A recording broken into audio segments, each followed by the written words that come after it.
Hey, this is Cave Cat once again, bringing you episode 37 of Cave Cat's movie and TV reviews. Today's episode is going to be an out of this world experience. Just what do I mean by that, you ask? Well, the reason is because for today's episode, I'm going to be talking about ALF the Animated Series. For those who don't know, ALF the Animated Series, as its name implies, is the animated spin off to ALF, which was created by Paul Fusco, who actually performed for the character himself. This is actually another animated show that I had vague memories of when I was younger, but I actually knew about this before I even knew about the original live action series. Anyway, we all know about the live action ALF series, which featured the titular character living in the garage of a suburban family known as the Tanners, landing on Earth after the destruction of his home planet of Melmac.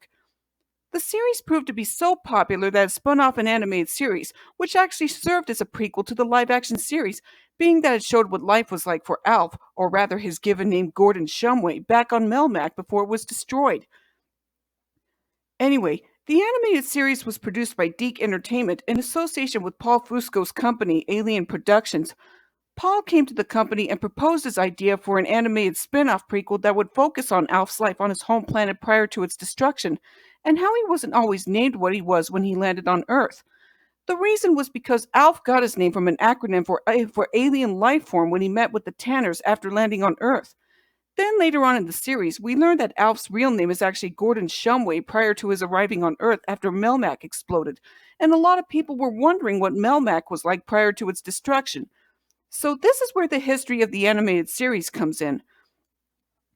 As explained before, the animated series serves as a prequel to the live-action series, focusing on Gordon Shumway and his family and friends. With this series, we're introduced to Gordon's family, consisting of his father Bob, his mother Flo, his younger brother Curtis, and his younger sister Augie, as well as Gordon's friends Rick, Skip, and his girlfriend Rhonda. Much like with the Back to the Future animated series, each episode had live action bookends featuring Alf in the Tanner's garage writing his memoirs about his life on Melmac, reading fan mail from viewers, or describing what things were like for him on Melmac. Then after that, we're treated to the episode itself, showing Gordon and his family and friends getting into a situation of some kind, whether it's similar to an Earth situation or a situation that's exclusive only to Melmac.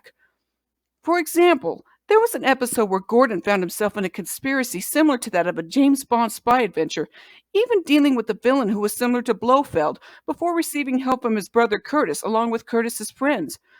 There was also another episode where Gordon and Rick were expected by their fathers to be great clam wrestlers like them, but Gordon and Rick weren't really too keen on following in their father's footsteps. Yeah, the series does have its share of slice of life episodes, but the plots are so convoluted yet very inventive and unique that you get the feeling that even though all the denizens of Melmac are different from those of Earth, they still have their own problems and situations that very nearly mirror those of Earth. Despite the fact that I was more familiar with the live action series due to not having very many memories of watching the animated series, I didn't really watch the live action series all that much. But I am familiar with how popular Alf was at the time, the original live action series being able to run for 4 seasons. Of course, the animated series began airing around the time that the live action series was in its 3rd season.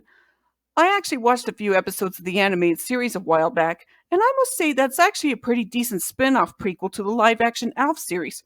Sure, some parts of it may come across as being a little bizarre due to the animation style of the series, but still does its best to retain the humor of the live action series while still making it feel like a good origin story of what Gordon Shumway's life was like back on Melmac without overstaying its welcome.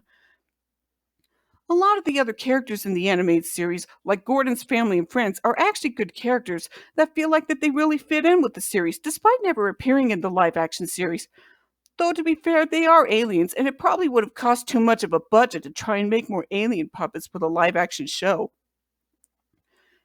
And surprisingly enough, the animated series was able to spawn a spin off series called Alf Tales, which involved Gordon and his family and friends reenacting various fairy tales, tall tales, or old stories, ranging from Peter Pan, Cinderella, Rapunzel, etc., sometimes even putting their own spin on the stories. For example, when they retold the story of John Henry, they changed it so that instead of John being a steel worker, they changed him to a celebrity chef who found himself having to compete against a machine that was just as equally good at serving up appetizing dishes as he was. The way they sometimes did their own spin on some of these stories reminds me of what they also did in Hello Kitty's Fairy Tale Theater, another show also produced by Deke Entertainment. But back to ALF the Animated Series. Despite the fact that it hopped on the bandwagon of other animated cartoons based on primetime shows like Mork and Mindy, The Dukes of Hazzard, Punky Brewster, and especially Fraggle Rock, it was still a great way to show viewers both young and old alike what Melmac was like before things went south that led to its destruction, and what led to Gordon leaving the planet before it was destroyed. It's not really the best show, but it's far from the worst animated spin off ever produced. So it should be no question that I will give ALF the Animated Series 7 stars. Aside from ALF Tales, a lot of you might recall that the original live action series also got a spin off TV movie known as Project ALF, which focused on ALF trying to avoid getting caught by the government while he is trying to leave Earth. But the Tanners do not appear in this film, since it's explained that they moved to Iceland while under the Witness Protection Program.